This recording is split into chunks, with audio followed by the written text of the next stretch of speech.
আলী 4 নম্বর খলিফা রাশিদিন, সৎপ্রাপ্ত পদ প্রাপ্ত, এটা হলে রাশেদ, খলিফায়ে রাশেদ।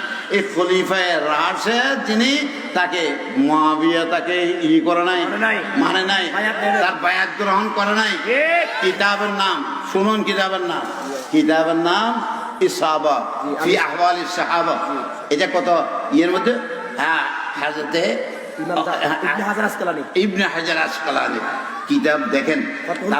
তারপরে কোয়েন নবী পাক সাল্লাল্লাহু আলাইহি ওয়াসাল্লামের আর লম্বা চুয়া করতে চায় না। আমি একটা জিনিস দেখাতে চাই আপনাদেরকে। হাজরত খাজা গরিব নওয়াজ কি বলছে? খাজা গরিব নওয়াজ কি বলছেন? ইনিও তো আওলাদ রাসূল। হ্যাঁ, অবশ্যই, নিঃসন্দেহে। শাহস্ত হুসেন, শাহে পানা হস্ত হুসেন, দীনস্ত হুসেন, দীন পানা হস্ত হুসেন।